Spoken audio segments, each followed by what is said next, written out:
Assalamualaikum warahmatullahi wabarakatuh. Kita akan lanjutkan contoh tulisan artikel ilmiah dan kita sampai pada bagian result and discussion.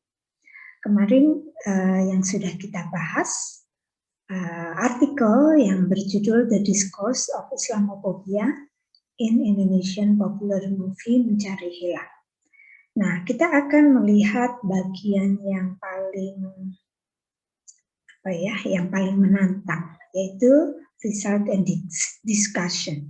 Result itu menampilkan hasil atau data yang kita dapatkan sesuai dengan research question yang sudah kita tulis atau kita sampaikan di bagian introduction.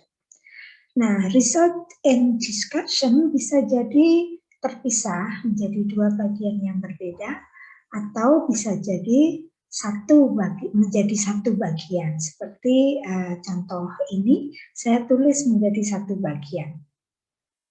Jadi menjadi satu, result and discussion. Nah, meskipun menjadi satu, kita akan bisa lihat data dan sekaligus analisis atau pembahasan data tersebut yang ada di dalam bagian ini. Nah, research question yang ditampilkan dalam tulisan ini ada dua. Yang pertama adalah how is the discourse of Islamophobia represented in this movie.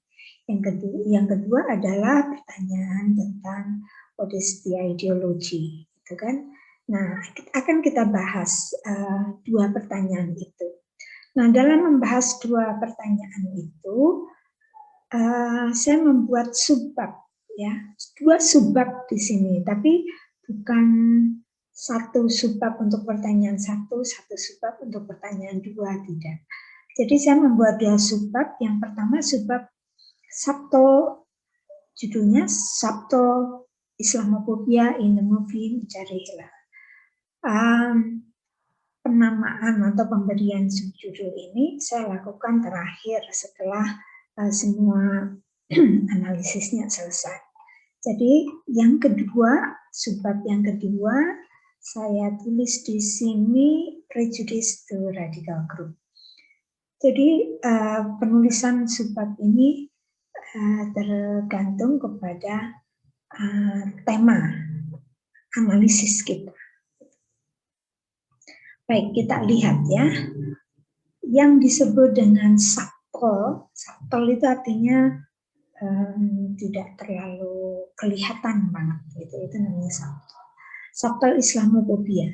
Jadi dalam paragraf awal, paragraf pertama, paragraf kedua, itu saya membahas, paragraf pertama membahas tentang objek penelitian itu. Jadi filmnya itu sendiri seperti apa. Jadi ada hal yang perlu disoroti atau di-highlight dari film ini. Kemudian kita lihat bahwa ada kata, kan saya memakai 3 level analisis. Analisis yang pertama adalah analisis dari level language devices atau micro level analisis. Nah, saya melihat satu kata kunci yang penting untuk dibahas, yaitu kata hilal. Nah, hilal itu menjadi kata kunci penting yang harus dibahas dalam analisis ini. Jadi di sini saya menyampaikan, hilal is an important term in this film.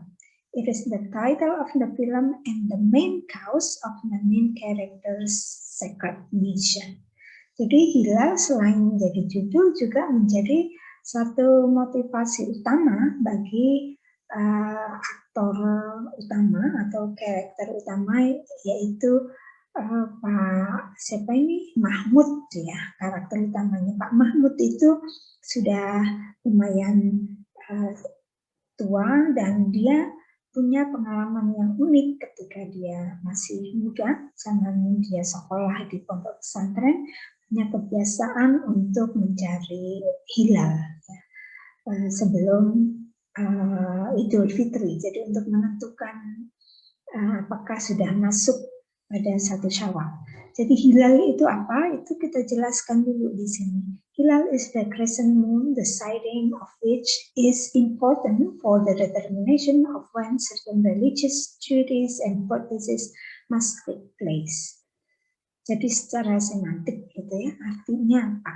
Kemudian dalam konteks sosial dan konteks kultural dan konteks politik itu juga dibahas di sini. Kenapa? Karena di film ini menyinggung kasus yang menjadi isu panas pada waktu itu, yaitu pemerintah menghabiskan 9 miliar rupiah untuk perkara menemukan hilal ini, menentukan hilal ini. Nah, isu itu pernah terjadi memang di Indonesia tahun 2011 dan cukup membuat banyak pihak menyampaikan pro dan kontra seperti itu ya, banyak kritik terhadap pemerintah karena menghabiskan banyak uang untuk mencari hilal atau menentukan hilal. Baik. Persoalan hilal itu tadi sebagai satu judul, kemudian sebagai satu motivasi penting bagi karakter utama untuk melakukan satu perjalanan.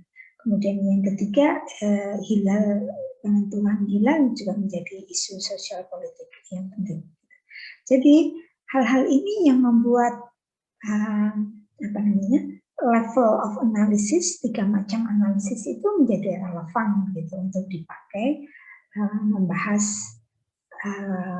film ini. Dan ada satu hal lagi yang menarik ternyata, bahwa ini kan bercerita tentang Pak Mahmud dengan anak laki-lakinya. Pak Mahmud itu karakternya sebagai bapak yang sangat saleh, yang sangat Muslim yang sangat taat. Sementara itu anak laki-lakinya yang sudah dewasa itu berlawanan sifatnya dan sikapnya terhadap religiositas. Pak Mahmud menganggap anaknya itu sangat liberal, gitu ya, sekuler. Sementara anaknya melihat Pak Mahmud itu sebagai orang yang sangat kolot, yang kuno. Dia menganggap apa yang dilakukan oleh Pak Mahmud itu sebagai hal-hal yang tidak efisien, tidak masuk akal. Gitu. Nah itu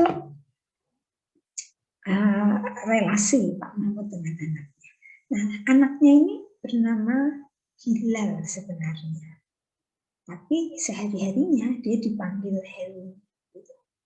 Nah jadi finding hilal atau mencari hilal itu menjadi satu alegori, menjadi satu metafora bahwa Pak Mahmud dengan anaknya yang dalam interaksinya selalu berseberangan itu, akhirnya tadi Pak Mahmud juga finding hilal dalam arti kemudian menemukan anaknya kembali.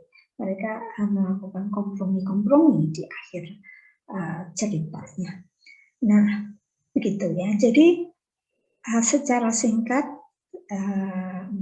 analisis dari segi kata, peristilahan dan metafora itu tadi dibahas.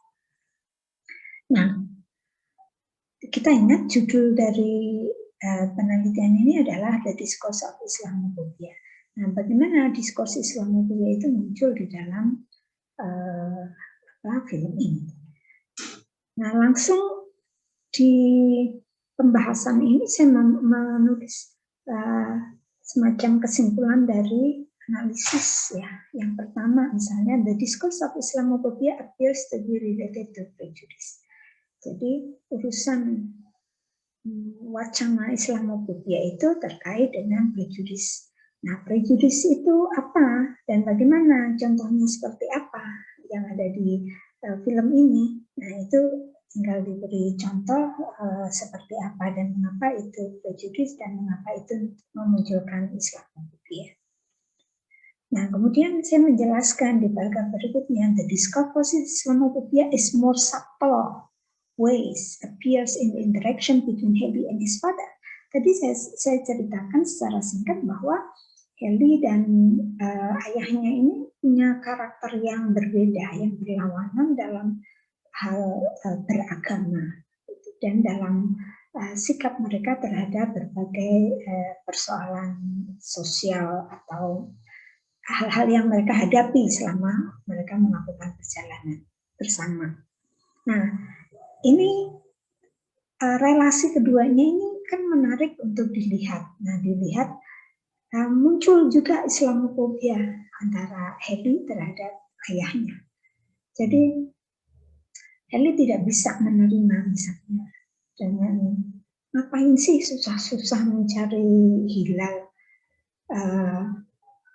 pakai perjalanan yang rumit, yang jauh, yang capek di bulan puasa. Nah, itu enggak bisa diterima oleh Heli. Kenapa? Karena menurut Heli, kalau ada teknologi yang bisa membuat orang mudah menentukan hilal itu, kenapa mesti repot-repot seperti yang dilakukan oleh ayahnya? Nah, ini dua persoalan yang tentang mencari hilal yang dilakukan oleh Heli dan ayahnya ini menjadi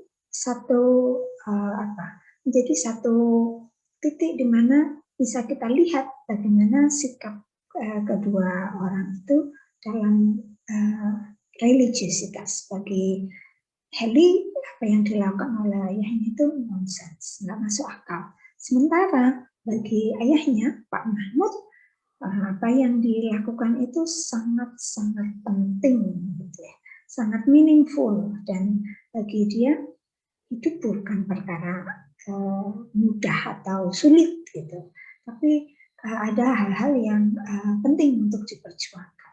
Nah, begitu yang dilakukan oleh Mahmud dan anaknya Hilal. Nah, saya tidak dalam menganalisis, saya tidak retelling stories ya, beda antara analisis dan retelling stories. Analisis itu yang kita tampilkan adalah hasil dari analisis kita, simpulan-simpulan kita, baru kemudian diberikan contoh pendukungnya.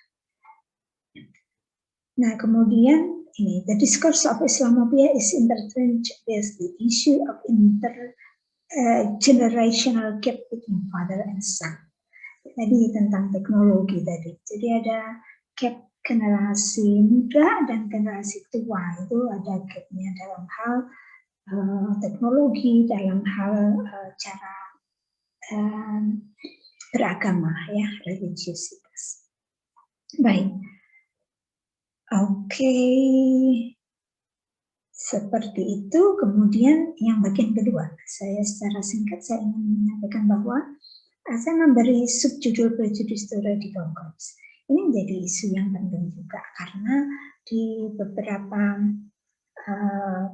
event peristiwa yang muncul di dalam film ini menunjukkan bagaimana dua orang itu, Henry dan ayahnya, memandang kelompok yang sering disebut radical group. Nah, radical group di sini yang dimaksud adalah kelompok yang mungkin suka show of force gitu ya, memamerkan kekuatan dengan menggunakan atribut keislaman. Yang orang semua mengatakan itu Islam, dan ada pro dan kontra gitu. Dan pro dan kontra itu diwakili oleh Henry dan ayahnya.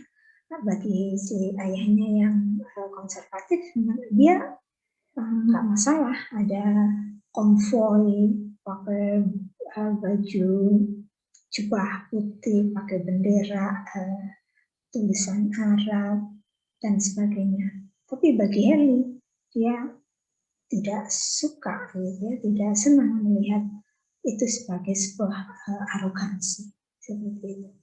Juga ketika kelompok radikal yang di sini ada satu kelompok Islam yang melabrak sebuah misa orang Kristen gitu di sebuah kampung. Nah, persoalan itu menarik